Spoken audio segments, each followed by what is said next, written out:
से सभी लोग हाथ जोड़ लीजिए, मंगलाचरण करेंगे।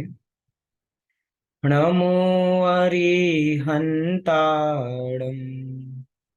नमो सिद्धाणं, नमो आयरियाणं, नमो उवच्छायाणं, नमो लोये सव्यसाहूणम्। मैं ज्ञानानंद स्वभावियों का पाठ प्रारंभ करते हैं। मैं ज्ञानानंद स्वभावी हूँ, मैं ज्ञानानंद स्वभावी हूँ।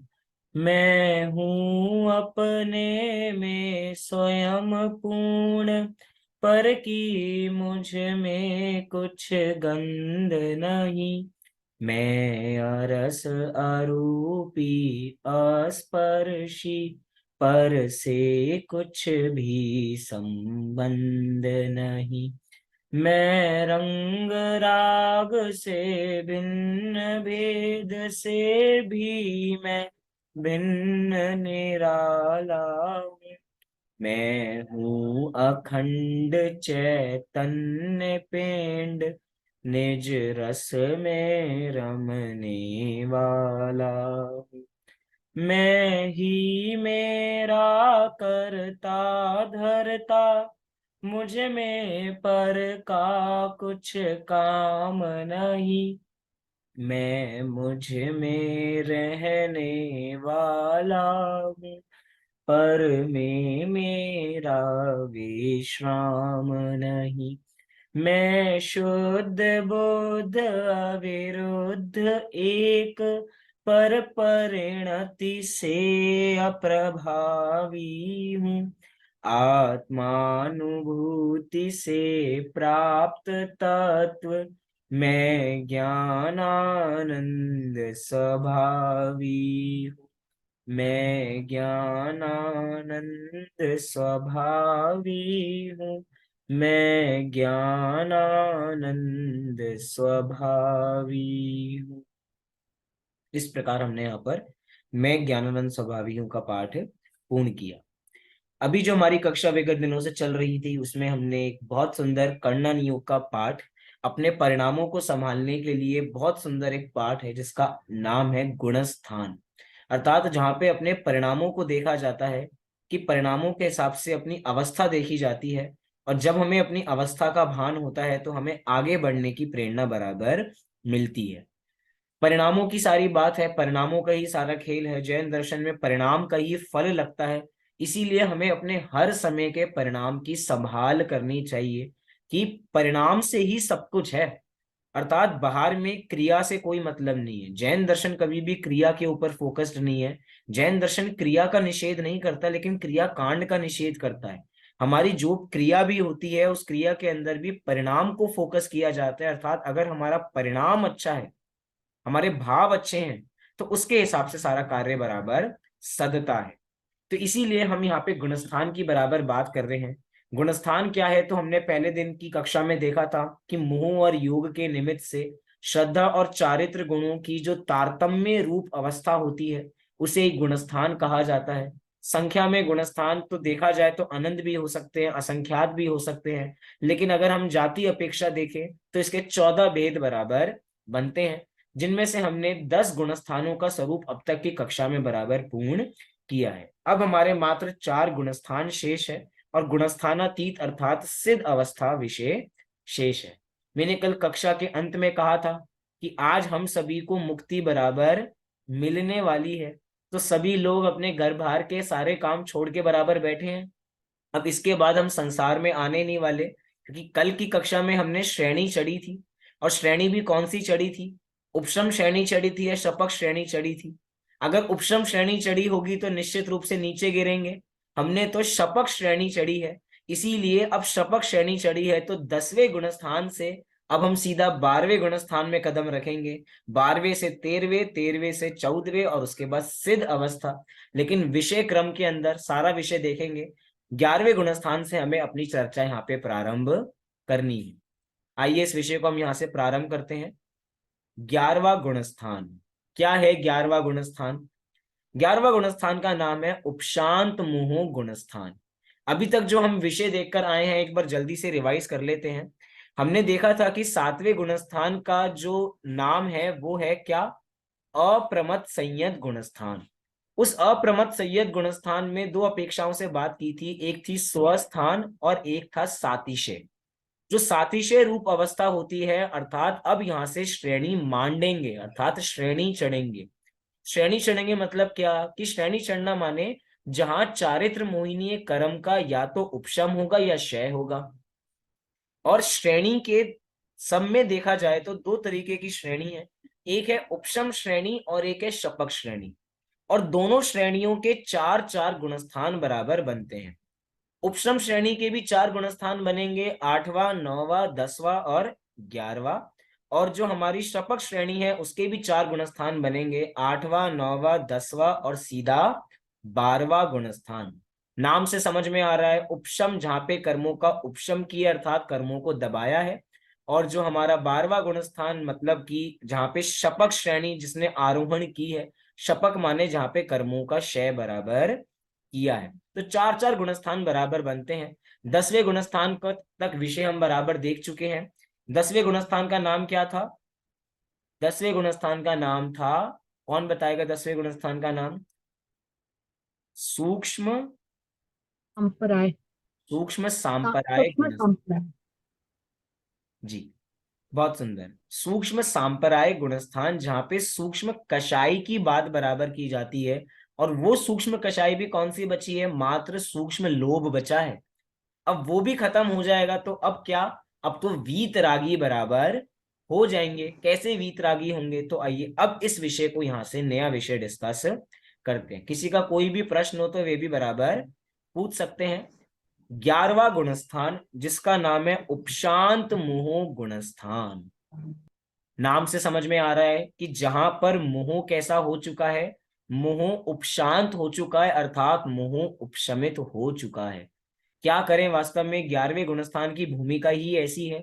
इतने ऊपर तक के परिणामों तक आए, लेकिन दुर्भाग्य ये है कि जो उपशम श्रेणी चढ़ते हैं, जो 11वें गुणस्थान तक आते हैं, वो आगे नहीं बढ़ पाते।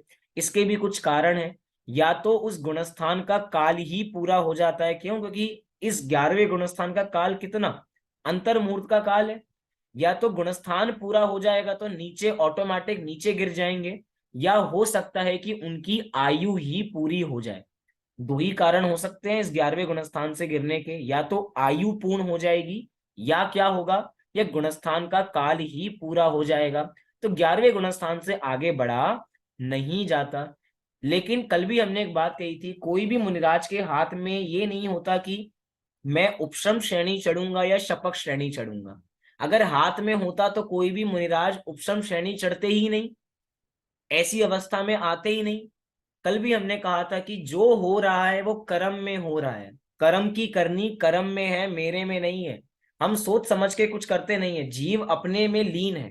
जो भी मुनिराज श्रेणी का जिन्होंने आरोहण किया, जो श्रेणी चढ़ रहे हैं, वे तो मात्र अपनी आत्मा में मस्त हैं। जो कर्मों में हो रहा है वो कर्मों में हो रहा है, उनको उससे कोई मतलब नहीं है।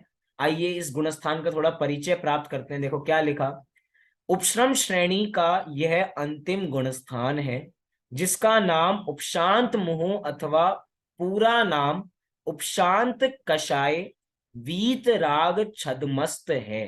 पूरा नाम क्या है, उपशांत कषाय वीत राग छदमस्त है। इस गुणस्थान को प्राप्त मुनिराज पूर्ण वीतरागी तथा पूर्ण सुखी हो जाते हैं। पॉइंट टू बी नोटेड, इसके पूरे नाम में ही इस गुणस्थान का पूरा स्वरूप बराबर छिपा हुआ है। देखो सबसे पहले लिखा उपशांत कषाय, अर्थात यहाँ पे जितनी कषाय हैं सब की सब दबी हुई है। और जब सभी की सभी कषाय दबी होती हैं तो इसका परिणाम क्या होता है, कि वो वीत रागी बराबर हो जाते हैं। हम सभी अभी रागी हैं, क्यों है, क्योंकि अभी हमारी कषाय दबी हुई नहीं है। वीत रागी वास्तव में क्या है, जिनका राग बीत गया है, और राग के साथ जिनका द्वेष भी बीत गया है। मतलब जो राग द्वेष से रहित हैं वही वीतरागी होते हैं। तो 11वां गुणस्थान वास्तव में पूर्ण वीतरागियों का होता है। तो जिनकी कषाय उपशमित हो चुकी है वे भी पूर्ण वीतरागी हैं। साथ ही साथ शब्द दिया छद्मस्त। शब्द क्या दिया? छद्मस्त। छद्म का मतलब क्या होता है और स्थ का मतलब क्या होता है? दो शब्द है, देखो नीचे भी दिया है, तब भी बराबर देखेंगे। अभी इसको देखते हैं। छद्म माने होता है आवरण। छद्म माने क्या होता है? आवरण। और स्थ माने स्थित होना। तो जो आवरण से स्थित हैं उनको छद्मस्त की संज्ञा दी जाती है। छद्मस्त की संज्ञा इसलिए दी जा रही है, क्यों? क्योंकि अभी सर्वज्ञ नहीं हुए हैं, अभी ज्ञान पर आवरण है। वीतरागी हुए हैं तो क्यों हुए? क्योंकि अभी जो कषाय थी वो सारी की सारी उपशमित हो चुकी हैं, अर्थात दर्शन मोह पहले जा चुका और चारित्र मोह अब बचा नहीं है, क्योंकि चारित्र मोह तो उपशम कर दिया ना चारित्र मोह का। तो यहाँ पे पूर्ण वीतरागी हो गए। लेकिन भैया अभी ज्ञानावरण दर्शनावरण कर्म का पूर्ण रूप से अभाव नहीं हुआ। अगर पूर्ण रूप से अभाव हो जाता तो छद्मस्त नहीं रहते। फिर लिखा कि इस गुणस्थान को प्राप्त मुनिराज पूर्ण वीतरागी हो जाते हैं। कोई कहे कि पूर्ण वीतरागी होने का क्राइटेरिया क्या है? अरे पूर्ण वीतरागी होने का क्राइटेरिया उपशांत कषाय है। सारी की सारी कषाय कैसे हो चुकी हैं? उपशांत हो चुकी हैं, दब चुकी हैं। जब हम 12वां गुणस्थान देखेंगे तो वहां पर कहेंगे कि सभी की सभी जो कषाएं हैं वो क्षय को प्राप्त हो चुकी हैं। और उन 12वें गुणस्थान वर्ती जीवों को भी पूर्ण वीतरागी कहा जाएगा, और इन 11वें गुणस्थान वर्ती जीवों को भी पूर्ण वीतरागी कहा जा रहा है। आप में से कोई प्रश्न कर सकता है कि 11वें गुणस्थान वर्ती जीव भी पूर्ण वीतरागी, 12वें गुणस्थान वर्ती जीव भी पूर्ण वीतरागी? अरे हाँ, कल हमने एक बात देखी थी, पहले भी हमने जब पंच भाव का पाठ देखा था तब एक बात देखी थी कि उपशम और क्षय, उपशम वास्तव में जब तक उदय को प्राप्त नहीं होता तब तक क्षय के समान ही है। उदाहरण दूंगा तो आपको विषय ख्याल आ जाएगा। एक है मरा हुआ शेर और एक है सोता हुआ शेर। वो सोता हुआ शेर जब तक जाग नहीं रहा है तब तक मरे हुए के समान ही है। सही कहा क्या? हाँ जी कि ना जी? सोता हुआ शेर जब तक जाग नहीं रहा है तब तक तो मरे के समान ही है ना, कोई हमें नुकसान नहीं पहुंचा सकता। ऐसे ही जो कषाय अभी दबी हुई है वे क्षय की तरह ही हैं, क्योंकि अभी उदय को प्राप्त नहीं हुई है। इसीलिए कह रहे हैं कि 11वें गुणस्थान के अंदर तो सभी की सभी कषाय दबी हुई हैं, तो वो क्षय की तरह ही हैं। तो वो सारी की सारी कषाय क्षय की तरह, इसलिए पूर्ण वीतरागी 11वें गुणस्थान वर्ती भी है और 12वें गुणस्थान वर्ती जीव भी पूर्ण वीतरागी ही है। इसका मतलब ये नहीं कि मतलब वीतरागता में दोनों का अंतर नहीं है, वीतरागता दोनों दोनों की समान ही है बराबर। लेकिन एक जगह कर्मों का उपशम है और एक जगह कर्मों का क्षय है। जब हम 12वां गुणस्थान देखेंगे तब उसकी विषय वस्तु देखेंगे। यहाँ पे तो कह रहे हैं कि इस गुणस्थान को प्राप्त मुनिराज पूर्ण वीतरागी तथा पूर्ण सुखी हो जाते हैं। पूर्ण सुखी हो जाते हैं। अब सामान्य अर्थ देखो क्या लिखा। उपशांत माने उपशमित, उपशमित माने दबना। किसका दबना? मोह। मोह अर्थात चारित्र मोह, अर्थात उपशमित हो गया है चारित्र मोह। अथवा उपशांत माने उपशमित, कषाय माने अप्रत्याख्याना वर्ण आदि सभी की सभी कषाय। आदि के अंदर सारी कषाय आ गई। अप्रत्याख्याना वर्ण, प्रत्याख्याना वर्ण और संजलन सभी की सभी कैसी हैं? उपशमित हैं। वीतराग अर्थात राग आदि से रहित। छद्म माने ज्ञानावरण और दर्शनावरण और उसमें स्थित, स्थ मतलब उसमें स्थित होना। तो पूरा नाम हो गया उपशांत कषाय वीतराग छद्मस्त गुणस्थान।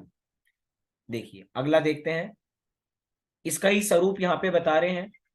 निर्मली कतक फल से युक्त जल की तरह या शरद ऋतु में ऊपर से स्वच्छ हो जाने वाले सरोवर के जल के समान संपूर्ण मोहिनी कर्म के उपशम से उत्पन्न होने वाले निर्मल परिणामों को उपशांत मोह गुणस्थान कहते हैं। क्या कहा? निर्मली अर्थात कतक फल से युक्त जल की तरह यह शरद ऋतु में ऊपर से स्वच्छ हो जाने वाले सरोवर के जल के समान संपूर्ण मोहिनीय कर्म के उपशम से उत्पन्न। अब बहुत सुंदर उदाहरण यहाँ पे बराबर दिया गया है कतक फल का। ये कतक फल अभी भी चलता है बराबर। जैसे कि अगर कोई पानी में गंदगी हो तो पानी की गंदगी में अगर हम फिटकरी डाल देते हैं तो सारा का सारा पानी स्वच्छ हो जाता है। तो यहाँ पे भी यही कह रहे हैं कि अभी कोई पानी बहुत मलिन था, अब उसके अंदर हमने क्या डाल दिया, निर्मली मतलब कटक का फल बराबर डाल दिया, तो सारी की सारी गंदगी नीचे जाकर बैठ जाती है। पॉइंट टू बी नोटेड, यहाँ पे उपशम की बात चल रही है, तो उपशम के अंदर सारी की सारी गंदगी बाहर नहीं जाएगी, गंदगी नीचे बैठ जाएगी। अभी गंदगी बाहर नहीं जाएगी, अगर गंदगी को बाहर करना होगा तो वो क्षय हो जाएगा। अभी तो हमने जो गंदा पानी था, उस गंदे पानी को साफ करने के लिए क्या किया, एक उसमें ऐसा कोई पदार्थ डाला जिस पदार्थ के माध्यम से वो सारी की सारी गंदगी नीचे जाकर बैठ गई है। तो उदाहरण यहाँ पे यही दे रहे हैं। देखो फिर से इसको मैं शेयर करता हूं तो आपको और क्लियरिटी होगी। निर्मली फल से युक्त जल की तरह या शरद ऋतु में ऊपर से स्वच्छ हो जाने वाले सरोवर के जल के समान। मतलब शरद ऋतु में ऊपर का पानी बिल्कुल स्वच्छ है, लेकिन सारी की सारी गंदगी कहाँ पर है, सारी की सारी गंदगी नीचे बराबर दबी हुई है। अभी कोई मॉडर्न जमाने का उदाहरण लें तो हम कह सकते हैं जैसे कि ये कोई नदी होती है, तो नदी में नीचे काई जम जाती है। अब वो नीचे ऊपर तो पानी हमें स्वच्छ नजर आता है, कभी हम रिवर राफ्टिंग करने जाएं या कभी हम कोई झील के पास बराबर जाएं तो हमें ऊपर से पानी बिल्कुल स्वच्छ दिखाई देगा, लेकिन जब हम उसमें पानी में नीचे कदम रखते हैं तो पता लगता है पत्थर कितने चिकने हैं। वो चिकने क्या है वास्तव में, वो गंदगी है। काई क्या है वास्तव में, गंदगी तो बराबर होती है, तो वो नीचे दबी हुई है। दबी हुई है माने उसको उपशम की तरह यहाँ पर उदाहरण की तरह प्रयोग किया गया है। अब यहाँ पे देखो कितना बढ़िया उदाहरण दिया। जो कटक फल बराबर है वास्तव में वो हमारे आत्मा के शुद्ध परिणाम है, कि आत्मा के शुद्ध परिणाम जैसे ही गंदे जल मतलब गंदे पानी में भी जाते हैं तो वो सारी के सारे अपनी आत्मा की शुद्धि जो है वो उस गंदगी को नीचे दबा देती है। सोचो अपनी आत्मा में कितनी ताकत है। हम कभी कभार अपने को इतना अंडर एस्टिमेट करते हैं, हम कहते हैं कि भैया हम भगवान हैं, हम तो अप्पा सो परमप्पा, एक गाथा बराबर चलती है क्या, अप्पा सो परमप्पा, आत्मा ही परमात्मा है। हम कभी कभार इस चीज को एक्सेप्ट ही नहीं कर पाते। बोलो कर पाते हैं क्या, हम सभी भगवान हैं, बने बनाए भगवान हैं, हम इस चीज को एक्सेप्ट ही नहीं कर पाते। लेकिन अगर इस चीज को एक्सेप्ट कर लेंगे तो जो अभी आत्मा में गंदगी है वो सबकी सब दूर हो जाएगी। तो उन निर्मल परिणामों को उपशांत मोह गुणस्थान कहते हैं। तो ये हो गया हमारा 11वां गुणस्थान। लेकिन अभी हमने बात की कि 11वें गुणस्थान से कोई जीव आगे नहीं बढ़ता, नियम रूप से नीचे ही च्युत होते हैं, या तो आयु पूर्ण हो जाती है या गुणस्थान का काल पूरा हो जाता है। अगले गुणस्थान की ओर आगे बढ़ते हैं जिसका नाम है 12वां गुणस्थान, क्षीण मोह गुणस्थान। सच कह रहा हूं वास्तव में, अगर हमें सभी गुणस्थानों के नाम याद हो जाए ना तो हमें सबके अर्थ ख्याल रहेंगे, हमें कोई नई चीज करनी ही नहीं पड़ेगी। यहाँ पे जो बार बार एक शब्द आएगा छदमस्त, 11वें गुणस्थान में भी आया और यहाँ पे भी आएगा छदमस्त शब्द। ये जो छदमस्त शब्द आपको यहाँ पे दिख रहा होगा दूसरी पंक्ति में, ये अंत दीपक है। क्या है ये, अंत दीपक। अब मैं बार बार वो दीपक का कॉन्सेप्ट नहीं बताऊंगा कि वो आदि दीपक क्या है, मध्य दीपक क्या है, अंत दीपक क्या है। जैसे छठवें गुणस्थान में प्रमथ शब्द कौन सा दीपक है, कोई मुझे बताएगा, आदि दीपक है या अंत दीपक है। छठवें गुणस्थान में जो प्रमथ शब्द, भैया अंत दीपक। अंत दीपक। अंत दीपक है। और सातवें गुणस्थान में जो अप्रमथ शब्द है, आदि दीपक। दीपक। आदि दीपक। अच्छा ये तो कल मैंने बताया था। चौथे गुणस्थान में अविरत शब्द कौन सा दीपक है, आदि दीपक है। अंत अंत अंत दीपक। सोचिए सोचिए, आदि दीपक। आदि दीपक है, ये भी एक अविरत बार शब्द, दीपक अंत दीपक का समझाइए। अंत दीपक। अंत दीपक। मीना जी अंत भैया दीपक कह रही हैं, आदिश दीपक। आदि दीपक कह रहा है। अविरत शब्द, अविरत, अविरत चौथे गुणस्थान तक है तो भैया अंत दीपक ही हुआ ना। अंत दीपक हुआ। आदिश, आदि दीपक तो स्टार्टिंग के लिए प्रयोग किया जाता है, वो अंत दीपक हुआ कि भैया इसी समय तक अविरत है, उससे आगे तो व्रत बराबर प्रारंभ हो जाते हैं। या इसको हम दूसरे तरीके से भी बराबर देख सकते हैं कि अगर व्रत प्रारंभ होते हैं तो छठवें गुणस्थान में जाके प्रारंभ होते हैं, लेकिन अविरत की कंडीशन तो चौथे गुणस्थान तक ही बराबर रहती है। ऐसे ही एक बार समझाइए ना अंत दीपक का ये। एक और बार बताता। अच्छा, कौन यहाँ पे बताएगा आदि दीपक, मध्य दीपक, अंत दीपक का कॉन्सेप्ट? किसी को याद है कॉन्सेप्ट? बोलो आदेश। भैया, जो आदि दीपक होता है वो स्टार्टिंग में, जिसको स्टार्टिंग में ले तो end तक आप अपनी आदेश एक बार कैमरा ऑफ करो।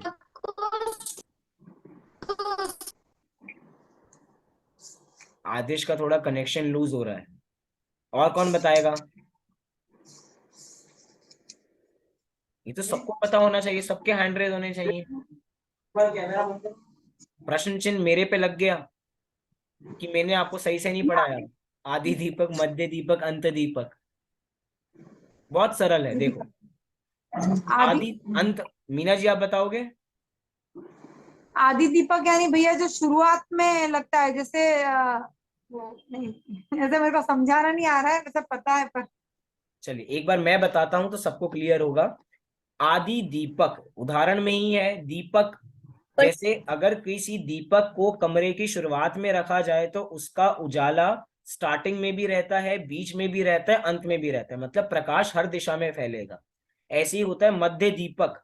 अगर किसी चीज को, दीपक को हम कमरे के बीचों बीच रख दें तो उसका प्रकाश स्टार्टिंग में भी रहता है, एंड में भी रहता है। ऐसी एक होता है अंत दीपक। अगर हमने किसी दीपक को कमरे के बिल्कुल एंड पॉइंट पे रखा है तो उसका प्रकाश स्टार्टिंग में भी रहता है और मिड में भी रहता है। जैसे हमने कल उदाहरण देखा था कि नमो लोए सब साहुड़म। तो नमो लोए सब, ये लोए सब जो दो शब्द हैं ये कैसे दीपक हैं? ये अंत दीपक हैं। ये अरहंतों के साथ भी लगेंगे, ये सिद्धों के साथ भी लगेंगे, ये आचार्यों के साथ भी लगेंगे, उपाध्यायों के साथ भी लगेंगे। ऐसे ही हम कह रहे हैं कि जैसे कि ये प्रमथ शब्द है, छठवें गुणस्थान का नाम है प्रमथ संयत गुणस्थान। तो जो प्रमथ है ये अंत दीपक है। अंत दीपक है मतलब क्या?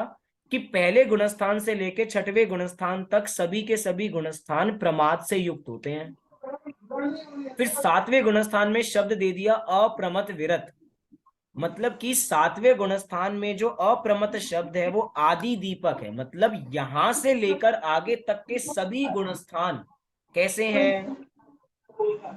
अप्रमाद, अर्थात प्रमाद से रहित हैं। अब हमने कहा कि 12वें गुणस्थान में जो शब्द आ रहा है, कौन सा शब्द? छदमस्त। ये छदमस्त शब्द अंत दीपक है।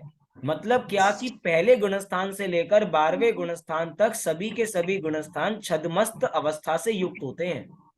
मतलब कि पहला गुणस्थान वर्ती जीव भी छदमस्त है और 12वें गुणस्थान वर्ती भी छदमस्त है। छदमस्त माने ज्ञानावरण और दर्शनावरण का जिनका अभी स्थित है, अर्थात अभी आवरण है। तो भैया पहले वालों को भी है और 12वें वालों को भी है। तो समझिए, विषय क्लियर हुआ।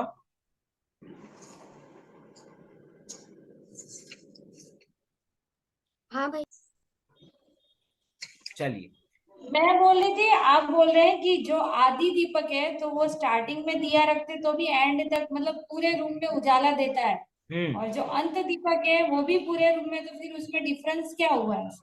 आदि दीपक में किसी चीज को सबसे शुरुआत में रखा जाता है और वो आखिरी तक मतलब प्रकाश देता है, अंत तक। और अंत दीपक में किसी चीज को आखिरी में रखा जाता है और उससे पहले पे सारे कंसिडर किया जाएगा। मतलब नमो लोए सव साउणम, ये आखिरी में दो शब्द दिए नमोकार मंत्र के। इसका मतलब ये है कि नमो अरहंताणम से लेकर नमो लोए सव साउणम तक सभी के सभी गुणस्थानों में लोए सव शब्द हमें लगाना है, समझना है कि आचार्यों ने लगाया है।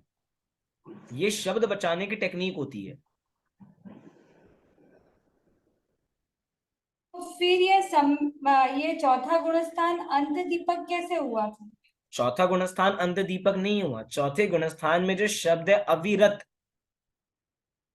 अविरत वो अंत दीपक है। अंत दीपक है इसका मतलब ये हो गया कि चौथा गुणस्थान में भी अविरत है, तीसरा भी अविरत है, दूसरा भी अविरत है और पहला भी अविरत है। क्योंकि पांचवें में तो व्रत शुरू हो जाएंगे, चाहे वो एक देश रूप में हो, लेकिन व्रत तो शुरू हो जाएंगे।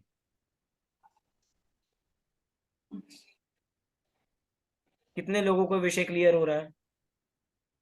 क्या है कि बहुत सारे लोग तो बस ये 3 लोग कैमरा खोल के बैठे हैं, बाकी सब घूंघट डाल के बैठे हैं, पता ही नहीं लग रहा कि किसको कितना विषय बराबर समझ में आ रहा है। सोचो अगर मैं भी ऐसे कैमरा बंद करके पढ़ाऊं तो कितने लोग पढ़ेंगे? जितनी की संख्या है वो भी सब चले जाएंगे। कनेक्शन बनाने के लिए आप सब अपनी, अगर अनुकूल है तो जरूर कैमरा खोल के बराबर बैठे। क्या बात चल रही थी हमारी? आदि मध्य और अंत दीपक समझ में आया?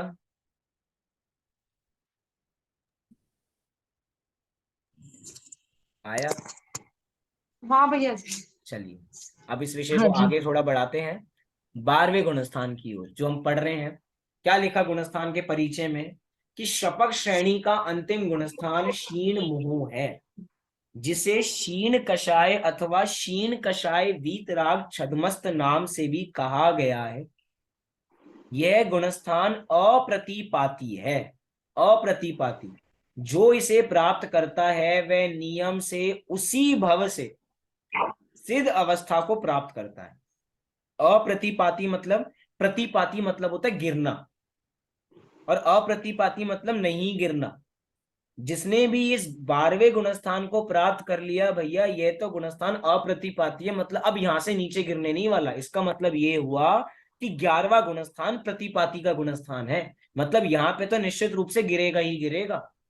मतलब जिसने उपशम श्रेणी चढ़ी है वो निश्चित रूप से नीचे गिरेगा ही गिरेगा, लेकिन जिसने शपक श्रेणी चढ़ी है उसका तो कंफर्म हो गया क्या, कि वो उसी भव से सिद्ध अवस्था को प्राप्त करेगा। सामान्य अर्थ क्या लिखा? क्षीण माने नष्ट, नाश, क्षय। मोह माने राग द्वेष अथवा दर्शन व चारित्र मोह। क्षीण कषाय, संपूर्ण कषायों का नाश हो जाने से क्षीण कषाय। वहां पे था उपशांत कषाय, वहां पे कर्मों को, जो कषाय थी कर्मों वाली, उनको दबा रखा था, उपशमित था। और यहाँ नाश को प्राप्त कर दिया, क्षय को प्राप्त कर दिया, खत्म कर दिया। क्षीण माने नाश, कषाय माने मोहिनीय कर्म, वीतराग माने रागादि का अभाव, और छदमस्त माने ज्ञानावरण व दर्शनावरण में स्थित। अर्थात 12वें गुणस्थान में पूर्ण वीतरागी तो हो गए, लेकिन भैया अभी सर्वज्ञ नहीं हुए हैं। अभी सर्वज्ञ नहीं हुए हैं। क्यों नहीं हुए हैं? क्योंकि अभी छदमस्त है, अभी ज्ञान ज्ञान पर आवरण है, अभी दर्शन पर आवरण है। जब ये दोनों आवरण हटेंगे तभी तो सर्वज्ञ बराबर कहलाएंगे। देखिए इससे ही हमें एक बहुत बड़ी बात पता लगती है। हम अपने सच्चे देव का लक्षण क्या बताते हैं? कोई मुझे बता सकता है सच्चे देव का लक्षण क्या है? वितरागता, सर्वज्ञता, उपदेश। बहुत वितरागता और सच्चे, सर्वज्ञता। वीतरागता और सर्वज्ञता। किसी ने सबसे पहले सर्वज्ञता नहीं कहा, सबसे पहले क्या कहा? वीतरागता। इसका मतलब ये है कि भैया बिना वीतरागता के सर्वज्ञता नहीं आती। ये कैसे विषय समझ में आया? देखो हमने गुणस्थान पढ़ लिया ना, गुणस्थान पढ़ लिया था, मैं समझ में आ गया। 12वें गुणस्थान के अंदर वीतरागी हुए हैं, और बिना 12वें के क्या 13वें गुणस्थान में जाया जा सकता है? नहीं जाया जा सकता भैया। मतलब सर्वज्ञता होने के लिए पहले पूर्ण वीतरागता चाहिए। जब पूर्ण वीतरागी हो जाएंगे तब किसी से भी राग द्वेष नहीं करेंगे, तभी सभी विषय वस्तु को जान सकते हैं। मतलब क्या कि जब हमारे ज्ञानावरण और दर्शनावरण का उदय बराबर रहता है, उसके माध्यम से हमारा ज्ञान कम हो जाता है, हम लिमिटेड चीजों को ही जान पाते हैं। अभी आप देख लीजिए, हम जितने एरिया में रहते हैं, जैसे कि प्रियंका जी अभी पुणे में है, तो आपकी कॉलोनी में, आपके एरिया में कितने घर होंगे? 150 अप्रॉक्स सोसाइटी। 150। तो 150 में आप सबको जानते हैं? नहीं, नहीं। क्यों नहीं जानते? कभी ऐसे जान, मतलब बहुत सारे लोग हैं जिनसे मिलना हुआ उनको ही जानते हैं। उनको ही जानते हैं। अब इसका कारण ये है कि हम सबको इसलिए नहीं जानते क्योंकि अब हम राग द्वेष से सहित है। हमारा राग द्वेष हमारे सीमित लोगों में ही रहता है। हम कह रहे हैं जिस समय हमने राग द्वेष खत्म कर दिया तो हम असीम को जान पाएंगे। अभी देखिए हमारे घर में, मेरे घर में 6 मेंबर हैं, तो 8 से 10 घंटे तो मैं उन्हीं लोगों के साथ बिताता हूं। अगर राग द्वेष नहीं होता तो मैं सबको जान पाता ना। मतलब मेरे ज्ञान का विस्तार तब हो पाता जब मैं किसी से राग द्वेष नहीं करता, मैं सबको राग द्वेष से रहित की दृष्टि से देखता। नहीं तो मेरे विचार तो उसी में डूबने लग जाते हैं, अपने परिवार में ही लगे रहते हैं बराबर। ऐसे सबके साथ होता है। मतलब ज्ञान हमारा कब विकसित नहीं हो पाता, जब हम राग द्वेष करते हैं, और जहां जहां राग होगा वहां वहां द्वेष होगा। मतलब कि सर्वज्ञता अगर हमें चाहिए तो भैया पहले वीतरागता उत्पन्न होनी चाहिए। बिना वीतरागता के सर्वज्ञता नहीं होती। ये विषय हमें यहां से समझ में आया। तो रागादि का अभाव और छद्मस्त माने ज्ञानावरण दर्शनावरण में स्थित। आगे देखते हैं क्या है इस गुणस्थान का स्वरूप। तो सबसे पहला बिंदु दिया, मोहिनीय कर्म का सर्वथा क्षय हो जाने से जब आत्मा के परिणाम स्फटिक मणि के स्वच्छ पात्र में रखे हुए जल के समान निर्मल होते हैं, उसे क्षीण मोह गुणस्थान कहते हैं। यहाँ पे क्या हुआ है कि मोहिनीय कर्म का सर्वथा क्षय हुआ है। वहां पे उपशम हुआ था, वहां पे दबा हुआ था, और दबा हुआ था तभी उदय को प्राप्त होता है, तभी ये चित्त बराबर हो जाते हैं, परिणाम स्थिर नहीं रह पाते। पंडित टोडरमल जी ने जहां तक 7वें अधिकार के अंत में लिखा है कि भैया देखो परिणामों देखो परिणामों का स्वरूप कैसे 11वें गुणस्थान से भी जीव च्युत होकर पहले के गुणस्थानों में आ जाते हैं, इसलिए अपने परिणामों की संभाल करो। ये अंत में दिया जहां तक 7वें अधिकार के अंत में पंडित जी ने। अब विचार हमें करना चाहिए कि वास्तव में परिणामों की हमें अपनी कैसे संभाल करनी है कि इतनी ऊंची भूमिका तक पहुंचने के बावजूद भी नीचे बराबर आ जाते हैं। लेकिन यहां पर क्या है कि मोहिनीय कर्म का सर्वथा क्षय हो गया है, तो हमारी आत्मा कैसी हो गई। कितना बढ़िया उदाहरण दिया, स्फटिक मणि के स्वच्छ पात्र में रखे हुए जल के समान निर्मल। स्फटिक मणि कैसी है, अगर हम अभी वहां गए हो बराबर, ढाई दीप गए हो, तो ढाई दीप में हमने स्फटिक मणि की प्रतिमा देखी होगी, वो कितनी स्वच्छ थी बराबर। वो स्फटिक मणि तो वास्तव में कहने का स्फटिक मणि है, वास्तव रियलिटी में वो स्फटिक मणि नहीं है। स्फटिक मणि तो वास्तव में देखने को नहीं मिलता है ही नहीं वास्तव में। ये तो वास्तव में उस जमाने में कभी आचार्यों के समय में होगा तो उन्होंने उदाहरण बराबर दिए, कितना स्वच्छ होगा कि आर पार सब चीजें बराबर दिखाई देती हैं। तो उसको उदाहरण बराबर बनाया। ऐसी है हमारी अपनी निर्मल आत्मा, उसे क्षीण मोह गुणस्थान कहते हैं। दूसरा बिंदु, उपश्रम श्रेणी से भिन्न शपक श्रेणी के मार्ग से कषाय रहित शुद्धात्मा की भावना के बल से जिनके समस्त कषाय नष्ट हो गए हैं, वे 12वें गुणस्थान वर्ती होते हैं। उपशम श्रेणी से भिन्न अर्थात उपशम श्रेणी की बात नहीं है, शपक श्रेणी जहां पे सभी की सभी कषाएं खत्म हो चुकी हैं। ऐसी भावना जब बराबर होती है तो सभी कषाएं नष्ट हो जाती हैं, और यही 12वां गुणस्थान कहलाता है। तीसरी परिभाषा, जिनकी कषाय क्षीण हो गई है उसे क्षीण कषाय कहते हैं। पॉइंट टू बी नोटेड, कषाय क्षीण होने का मतलब ये नहीं है कि कषाय कम हो गई है। पॉइंट, क्षीण मतलब कम नहीं, क्षीण माने अभाव है। इधर गुणस्थान का नाम क्षीण कषाय, क्षीण मोह गुणस्थान, यही है ना नाम बराबर, क्षीण मोह गुणस्थान। तो क्षीण मोह का मतलब ये नहीं कि मोह क्षीण मतलब कम हो गया है। क्षीण का मतलब है अभाव, कि जहां पे कषायों का अभाव हो चुका, जहां पे मोह का अभाव हो चुका, उसे क्षीण कषाय कहते हैं। जो क्षीण कषाय होते हैं, होते हुए वीतराग होते हैं, उन्हें क्षीण कषाय वीतराग कहते हैं। जो छद्म अर्थात ज्ञानावरण व दर्शनावरण में रहते हैं उन्हें छद्मस्त कहते हैं। जो क्षीण कषाय वीतराग होते हुए छद्मस्त होते हैं उन्हें क्षीण कषाय वीतराग छद्मस्त कहते हैं। मतलब इसको नाम के माध्यम से हमें पूरा गुणस्थान यहाँ पर समझाया। गुणस्थान का पूरा नाम क्या था, क्षीण कषाय वीतराग छद्मस्त। तो क्षीण कषाय का मतलब बता दिया, वीतराग का मतलब बता दिया, और छद्मस्त का मतलब बता दिया। अगर हमें ये गुणस्थान का पूरा नाम याद होगा तो बोलो ऐसा कौन सा जीव है जिसको 12वां गुणस्थान का स्वरूप समझ में नहीं आएगा। शब्दों का नाम क्लियर होना चाहिए, छद्मस्त का मतलब पता होना चाहिए, वीतराग का मतलब पता होना चाहिए, और क्या पता होना चाहिए, और क्षीण मोह का छद्मस मतलब, क्षीण यानी अभाव। क्षीण माने अभाव, तो क्षीण मोह का मतलब पता होना चाहिए। तो बोलो 12वें गुणस्थान का स्वरूप क्लियर हुआ या नहीं हुआ। हो गया। ये सारा विषय ऐसा है, मैं बार बार कह रहा हूं, अगर हम दोबारा पढ़ेंगे तो विषय की क्लैरिटी और होगी। हम सोचे हमें एक बार में पढ़ के विषय समझ में आ जाएगा, ऐसा नहीं है। ये करना नियोग के विषय है। इसको जितनी बार बारंबार अभ्यास किया जाएगा, हमें लगेगा अरे ये चीज तो हमने पढ़ी ही नहीं थी। इस कक्षा को आप दोबारा सुनेंगे, कल की कक्षा भी मैं आपको व्हाट्सएप पे भेज दूंगा। इसी पाठ को आप दोबारा पढ़ेंगे, तिबारा पढ़ेंगे, चौबारा पढ़ेंगे, तो आपको लगेगा अरे ये बात तो, इन बातों की तो हमें खबर ही नहीं थी। हमने क्लास तो पूरी पढ़ी थी, ये परिभाषा तो हमने पूरी पढ़ी थी, लेकिन ये बात कब आई थी इसमें? क्योंकि हमारा उपयोग इतना टिक नहीं पाता। ये हमारे उपयोग की कमी है इस समय। लेकिन बार बार अभ्यास करेंगे तो हमें सारा विषय क्लियर बराबर होगा। ये मीटिंग 2 मिनट में यहाँ पे एंड होगी। मैं आपको एक नया लिंक बराबर भेजूंगा, तो आप उसी लिंक से दोबारा जुड़ जाइएगा। चलिए अगले गुणस्थान की ओर आगे बराबर बढ़ते हैं।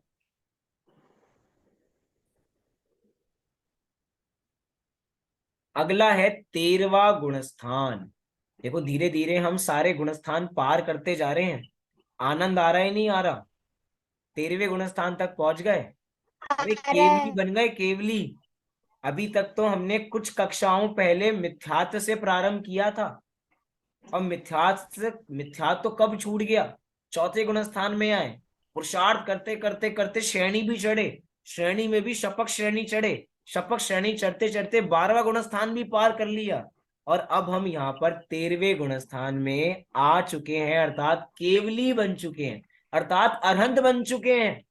अरे जिन अरहंतों की हम रोज पूजा करते हैं, उन अरहंतों का स्वरूप हमें यहां पर समझ में आएगा कि वास्तव में वो अरहंत होते कैसे हैं।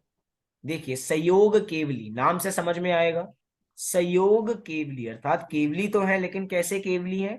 संयोग। स माने सहित, और योग माने योग से सहित, अर्थात मन वचन काय से युक्त जो केवली है वे संयोग केवली है। क्या लिखा गुणस्थान के परिचय में? कि 13वें गुणस्थान का नाम संयोग केवली है। यह केवल ज्ञान प्राप्त करने वालों की वह अवस्था है जिन्हें अनादि निधन महामंत्र नमोकार मंत्र में सर्वप्रथम स्थान दिया गया है, क्योंकि इनकी वाणी से ही जन जन का कल्याण होता है।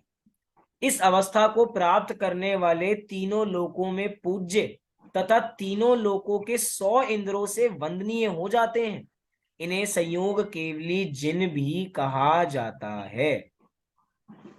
बहुत बड़ी परिभाषा बराबर हुई, लेकिन इस परिभाषा में मात्र ये समझाया गया है कि ये कौन से हैं जिनको हम नमो अरिहंताणम से रोज सुबह सबसे पहले प्रणाम करते हैं। ये वे संयोग केवली हैं जो 100 इंद्रों की उपस्थिति में जब भी पूज प्रारंभ करते हैं। हम क्या बात कर रहे हैं? हम बात कर रहे थे कि ये वे 13वां गुणस्थान है जहां पर हम सबसे पहले नमो अरिहंताणम कह के उनको प्रणाम करते हैं। किसको प्रणाम करते हैं? अरहंत भगवान को प्रणाम करते हैं। तभी लिखा कि नमोकार मंत्र में सर्वप्रथम जिनको स्थान दिया जाता है। और वास्तव में हम सभी जीव इतने मतलबी हैं, इतने मतलबी हैं कि हमने नमोकार मंत्र में भी अरहंतों को पहले नमस्कार क्यों किया? बड़े तो सिद्ध भगवान होते हैं। हमने अरहंतों को इसलिए नमस्कार किया क्यों? क्योंकि हमारा प्रयोजन अरहंतों से सिद्ध होता है, सिद्धों से हमारा प्रयोजन सिद्ध ही नहीं होता।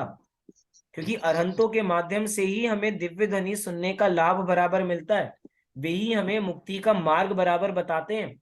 सिद्ध भगवान तो अपनी आत्मा में लीन बराबर हो गए, उनका उपदेश तो खिरता नहीं है, उनकी वाणी तो खिरती नहीं है। वाणी तो 13वें गुणस्थान में ही खिरती है, और वो भी सबके नहीं खिरती। मतलब हम सोचें कि 13वें गुणस्थान में आके सबकी सब की दिव्य ध्वनि खिरती हो, तो ऐसी बात नहीं है। सबकी दिव्य ध्वनि बराबर नहीं खिरती। कुछ केवली तो ऐसे होते हैं जो मूक केवली होते हैं, मतलब केवली हैं लेकिन मूक है, कभी भी उनकी वाणी ही नहीं खिलेगी। बहुत सारा इसमें भी स्वरूप बराबर होता है कि किन केवलियों की दिव्य ध्वनि बराबर खिलती है। अभी हम उस विषय में बराबर नहीं जाते, अभी तो हम अपने वापसी 13वें गुणस्थान के विषय में बराबर आते हैं। मैं बात कह रहा था कि जब भी गुरुदेव श्री सभा में प्रवचन करते थे तो कहते थे कि 100 इंद्रों की उपस्थिति में, तो 100 इंद्रों की उपस्थिति में मतलब क्या? कि जिनको 100 इंद्र बार बार वंदन करते हैं, तो सोचो वे कितने बड़े होंगे। ये 100 के 100 इंद्र, मतलब कि अधोलोक, मध्यलोक और ऊर्ध्वलोक, सबके सब इंद्र मिला ले तो सब नमस्कार कर रहे हैं। तो भाई कोई तो बड़ा व्यक्ति होगा जिसको नमस्कार कर रहे हैं। हाँ भैया, अरहन भगवान सबसे बड़े हैं।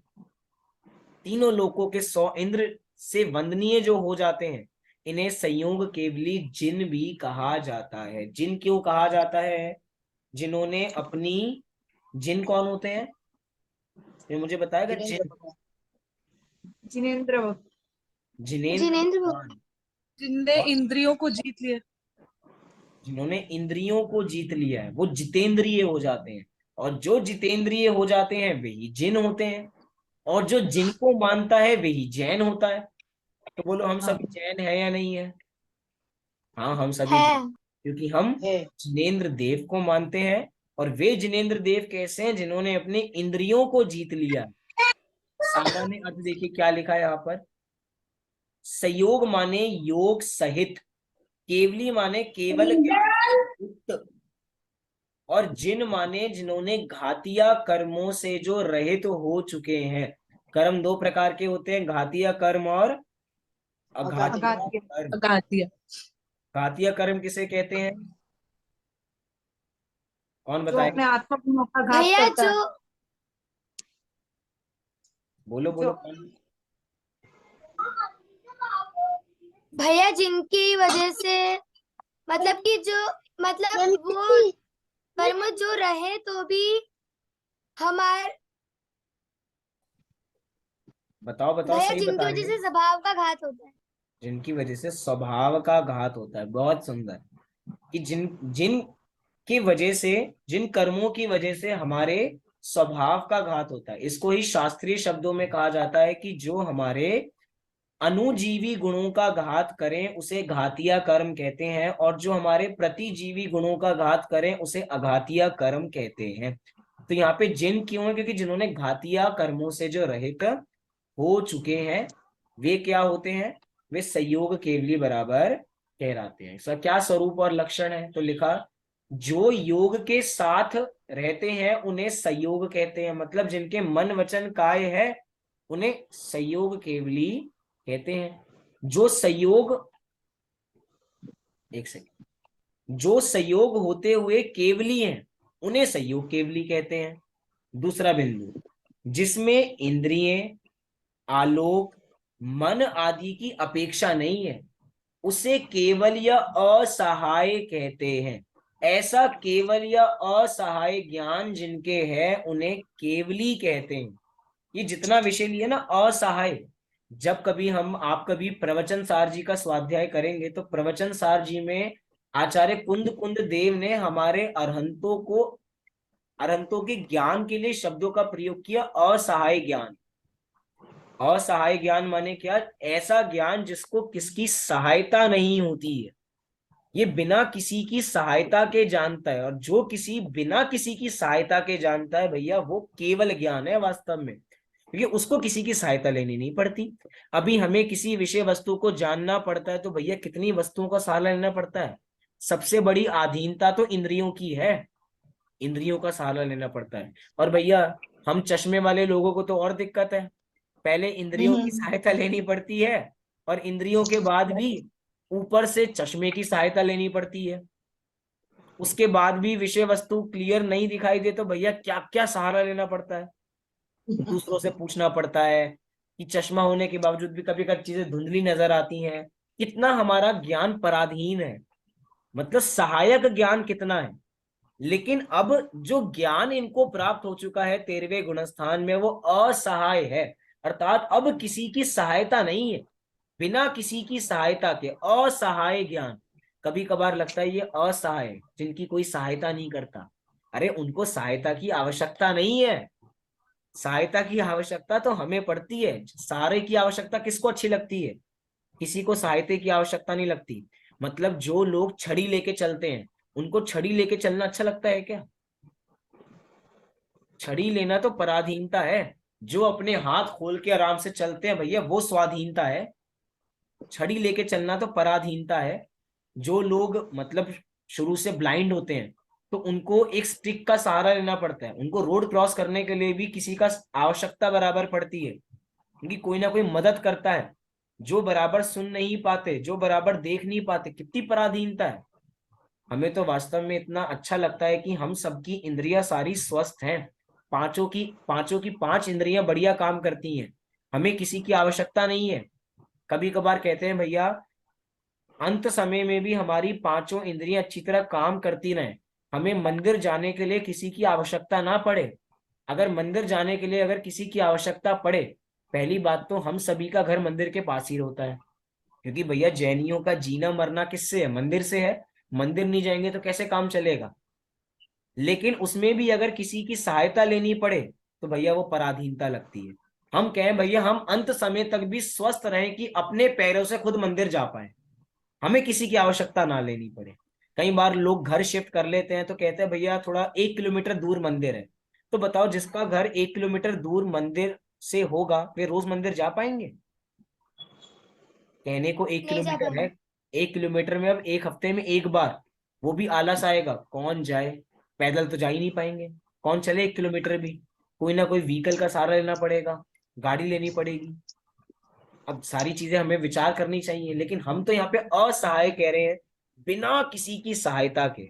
तो भैया हमें भी ऐसा ही इसी 13वें गुणस्थान में हमें भी जाना है, जाना ही नहीं जाना है?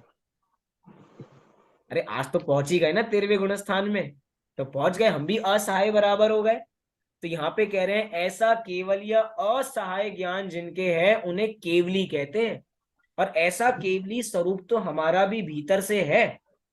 फिर लिखा कि मन वचन काय की प्रवृत्ति को योग कहते हैं, और जो योग सहित हो उन्हें संयोग व संयोग सहित केवली को संयोग केवली कहते हैं। मन वचन काय की प्रवृत्ति देखी जाए तो वहां पे किसी मन वचन काय है, वचन का योग नजर आता है, क्योंकि दिव्य ध्वनि खिल रही है तो भैया वचन योग तो है। लेकिन काय होते हुए भी काय से कोई कार्य नहीं है, मन होते हुए भी मन से कोई काम नहीं है। आपको पता है दिव्य ध्वनि बिना इच्छा के गिरती है, और इच्छा कहां से होती है? इच्छा मन से होती है। मन होते हुए भी बिना मन के दिव्य ध्वनि बराबर खिल रही है।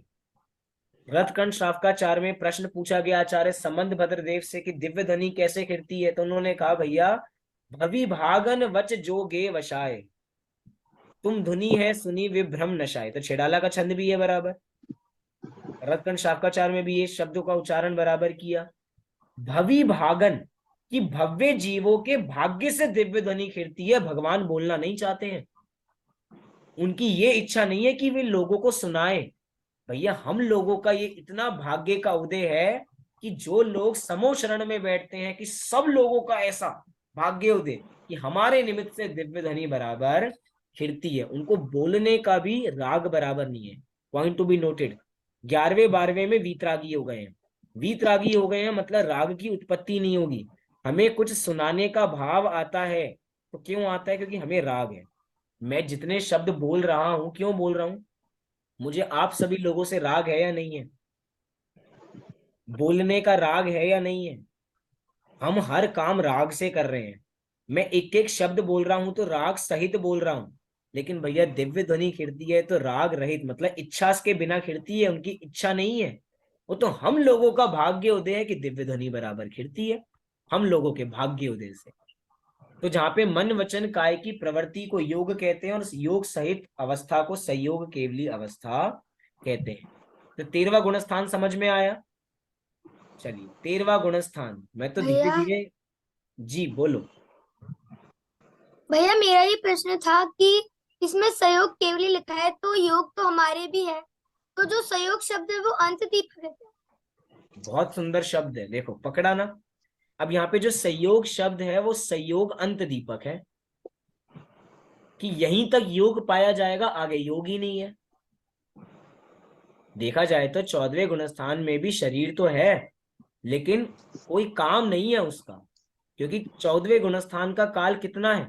5 ह्रस्व अक्षर के बराबर है। बस 5 ह्रस्व अक्षर बोलने में जितना समय लगता है उतना ही 14वें गुणस्थान का काल है, इससे ज्यादा समय ही नहीं लगता। लेकिन ये बहुत अच्छी बात पकड़ी, क्या? अंत दीपक। अंत दीपक बराबर है। एक और हमने बात देखी थी शुरुआत में, जब गुणस्थान की परिभाषा हमने पढ़ी थी तो क्या कहा था कि मोह और योग के निमित्त से ये 14 के 14 गुणस्थान बनते हैं, तो 12 गुणस्थान तो मोह के निमित्त से बनते हैं, याद कीजिए, और अंत के 2 गुणस्थान योग के निमित्त से बनते हैं। क्योंकि मोह कब तक पाया जा रहा है? 12वें तक। कोई कहे 11वें 12वें में तो मोह है ही नहीं, अरे अभाव रूप में तो मोह है ना, ऐसा लेना, अभाव रूप निमित्त भी होते हैं बराबर।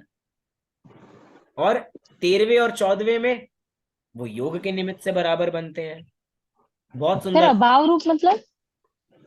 अभाव रूप निमित्त, जैसे कि अभी हम पढ़ पा रहे हैं, आप सभी कक्षा बराबर अच्छी तरह पढ़ पा रहे हैं। क्यों पढ़ पा रहे हाँ हैं? भाई। क्योंकि हमारे घर के मेंबर्स का अभी अभाव है। अभाव है मतलब अगर इसी कमरे में बहुत सारे बच्चे आ जाते, ये हमारे घर में रिश्तेदार आ जाते, तो हम पढ़ पाते क्या? नहीं, अभी उनका अभाव रूप निमित्त है। जैसे कि उदाहरण दूं, कोई किसान अपनी फसल को काटता है, तो उस समय बारिश का अभाव रूप निमित्त है। अगर बारिश हो जाती तो क्या वो फसल को काट पाता? नहीं, उस समय नहीं। बारिश का अभाव रूप निमित्त है।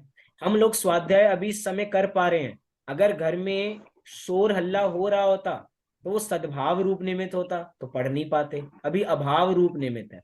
तो 12वें गुणस्थान में मोह नहीं है, तो अभाव रूप निमित्त से देखें तो, लेकिन मोह का निमित्त तो है ना, चाहे सद्भाव रूप निमित्त हो चाहे अभाव रूप निमित्त हो। ये सारा विषय जब कभी हम उपादान निमित्त पढ़ेंगे, मतलब निमित्त उपादान का कॉन्सेप्ट पढ़ेंगे, तो इन निमित्त के भेद बहुत सारे आते हैं, अलग अलग तरीके से निमित्त को जिनागम में देखा जाता है, तब ये विषय वहां पे बराबर आता है। अभी तो हम 14वें गुणस्थान पे आ जाते हैं। मुझे तो बड़ा अंतर से रोमांच बराबर आ रहा है कि करते करते हम 14वें गुणस्थान तक पहुंच गए। अंतर मुहूर्त का काम है 13वां गुणस्थान, और 14वां गुणस्थान में कितना समय लगेगा? मात्र 5 ह्रस्व अक्षर, और उसके बाद तो हम सभी सिद्ध बनने वाले हैं, सिद्धों की श्रेणी में शामिल होने वाले हैं। कैसे होंगे? तो भैया ध्यान से होंगे। देखिए 14वें गुणस्थान का स्वरूप क्या कह रहे हैं। 14वां गुणस्थान अयोग केवली अर्थात संसारी जीवों का अंतिम गुणस्थान है। संसारी जीवों का अंतिम गुणस्थान है, point to be noted. Arhant भगवान को भी संसारी कहा जाता है, मात्र सिद्ध भगवान ही मुक्त जीवों के अंदर आते हैं। जब हम कभी कहते हैं जीव कितने प्रकार के होते हैं, तो 2 प्रकार के, संसारी और मुक्त। तो संसारी और अरहंत भगवान संसारी हैं या मुक्त? संसारी। संसारी। संसारी हैं, मतलब रहते संसार में हैं, लेकिन संसारी जैसे परिणाम नहीं है उनके। इन्हें अयोग केवली जिन भी कहते हैं। इस गुणस्थान के बाद नियम से सिद्ध अवस्था प्राप्त होती है। सामान्य अर्थ क्या लिखा? अयोग माने योग रहित, अ माने नहीं, उधर संयोग शब्द था तो योग सहित, यहाँ पे योग से रहित। केवली अर्थात केवल ज्ञान दर्शन सहित। जिन अर्थात घाती कर्मों से जो रहित हैं, वे क्या हैं? वे अयोग केवली है। इस गुणस्थान का स्वरूप क्या है? जिनके योग विद्यमान नहीं है, अर्थात मन वचन काय विद्यमान नहीं है, उन्हें अयोग कहते हैं। और जिनके केवल ज्ञान पाया जाता है, उन्हें केवली कहते हैं। इस तरह जो योग रहित केवली होते हैं, उन्हें अयोग केवली कहते हैं।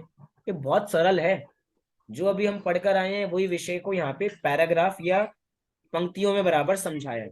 दूसरा बिंदु, जिनके पुण्य व पाप को उत्पन्न करने वाले शुभ और अशुभ योग नहीं होते हैं। अरे योगी नहीं है ना, योग के माध्यम से ही तो शुभ अशुभ भाव उत्पन्न होते हैं।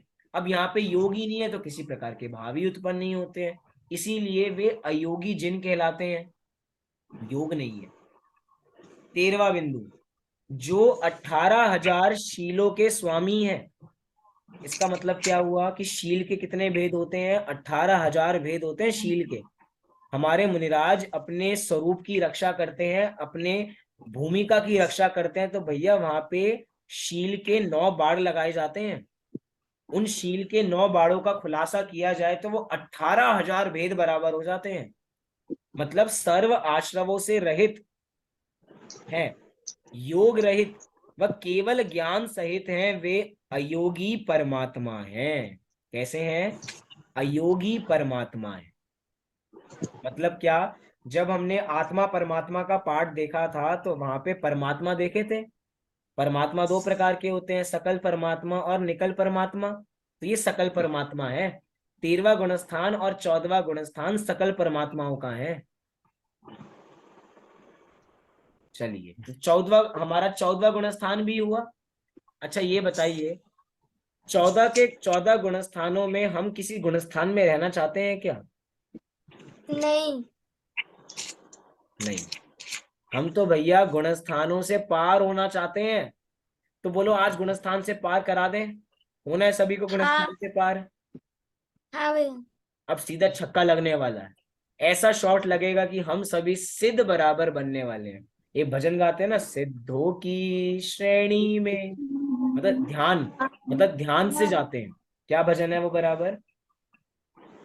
एकदम तो, सिद्धों की श्रेणी में आने वाला जिनका जिनका नाम नाम है।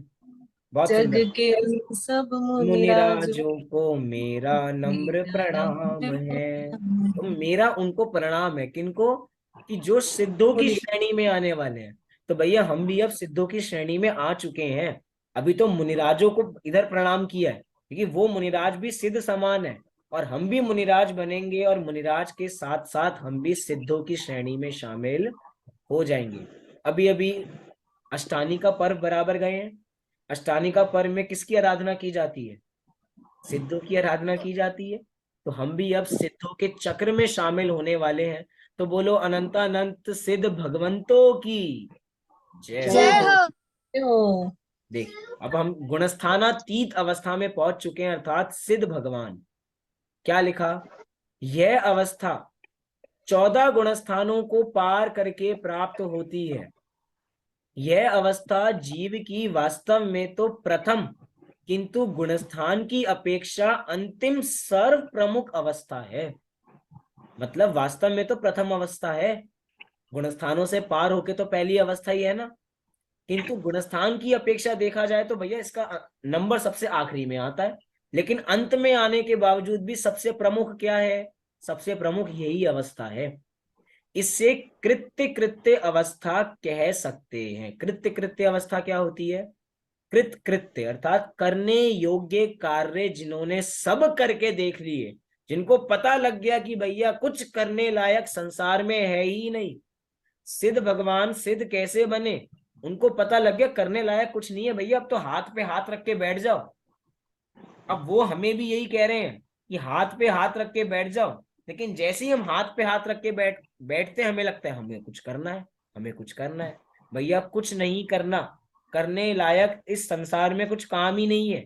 जब ऐसा ज्ञान श्रद्धान हमें हो जाएगा तो हम भी कृत कृत्य अवस्था की ओर आगे बढ़ने लगेंगे।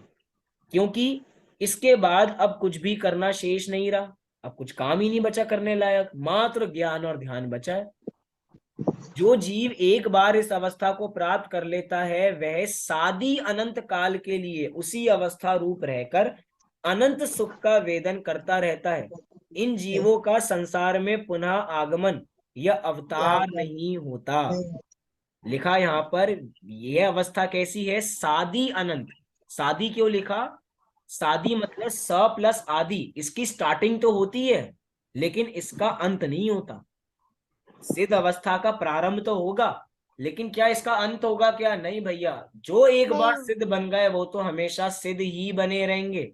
एक इंपॉर्टेंट शब्द आया कि पुनः आगमन या अवतार नहीं होता। आप देखेंगे अन्य मत में कॉन्सेप्ट होता है अवतार का, कि उन्होंने देखा कि भैया जग में थोड़े उपद्रव फैला हुआ है तो वो भगवान अवतार लेकर आ गए। भैया एक बार सिद्ध बन जाएंगे तो सिद्ध बनकर वापसी आने का ऑप्शन नहीं है। कोई अवतार का सिस्टम नहीं है।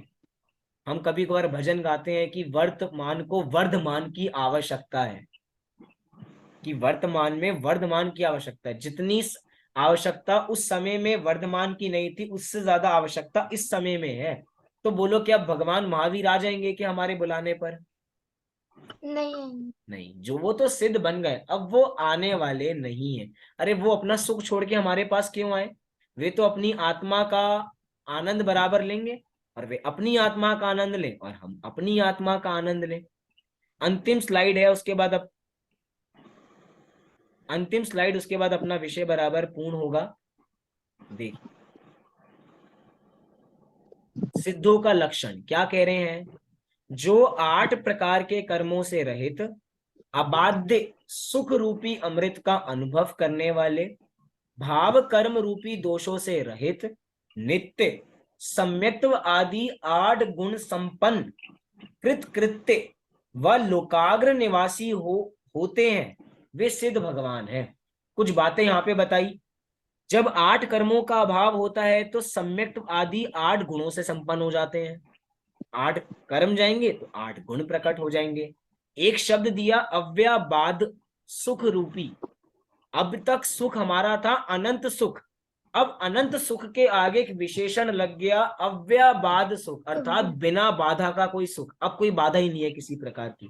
बाधा पहले भी नहीं थी, लेकिन भैया अभी तक 4 कर्म बचे हुए थे ना, आघाती कर्म। अब तो आघाती कर्म भी चले गए, इसलिए वो सुख कैसा हो गया? अव्याबाद सुख हो गया। भाव रूपी दोषों से भी रहित हो गए हैं, नित्य हमेशा वैसे ही रहेंगे। 8 गुणों से संपन्न हो गए हैं, कृत कृत्य हो चुके हैं, करने योग्य कुछ काम ही नहीं बचा अब।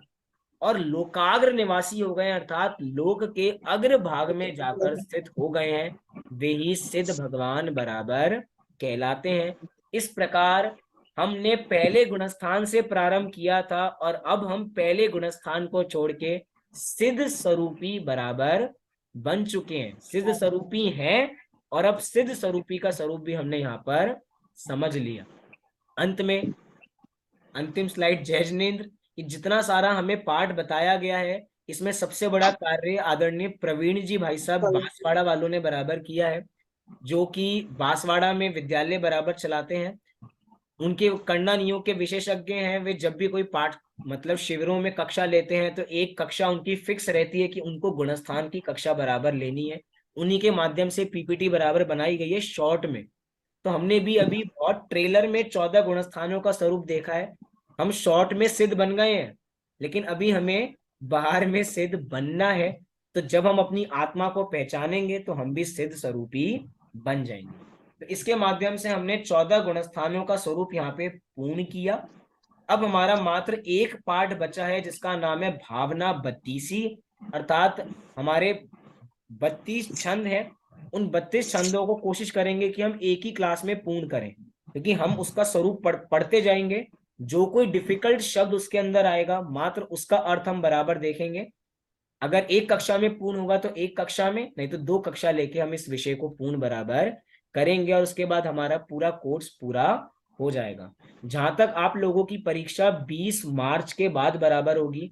कुछ बच्चों की परीक्षाएं बराबर चल रही थी, इसकी वजह से अभी परीक्षा नहीं हो रही है।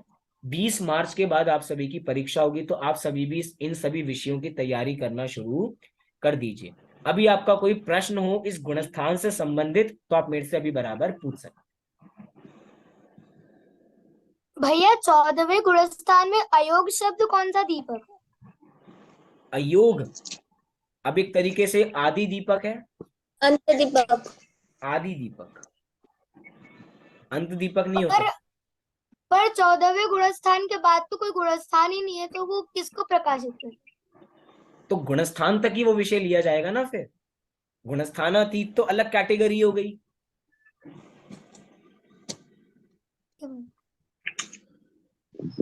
ये जो अयोग शब्द है वो बस 14वें के लिए ही है, और किसी के लिए नहीं है।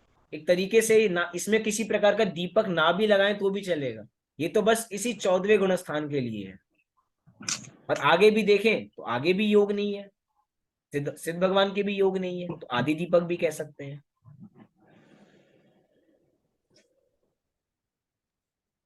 ऐसा जरूरी नहीं ना हर शब्द के लिए आदि और अनंत का अंत का प्रयोग।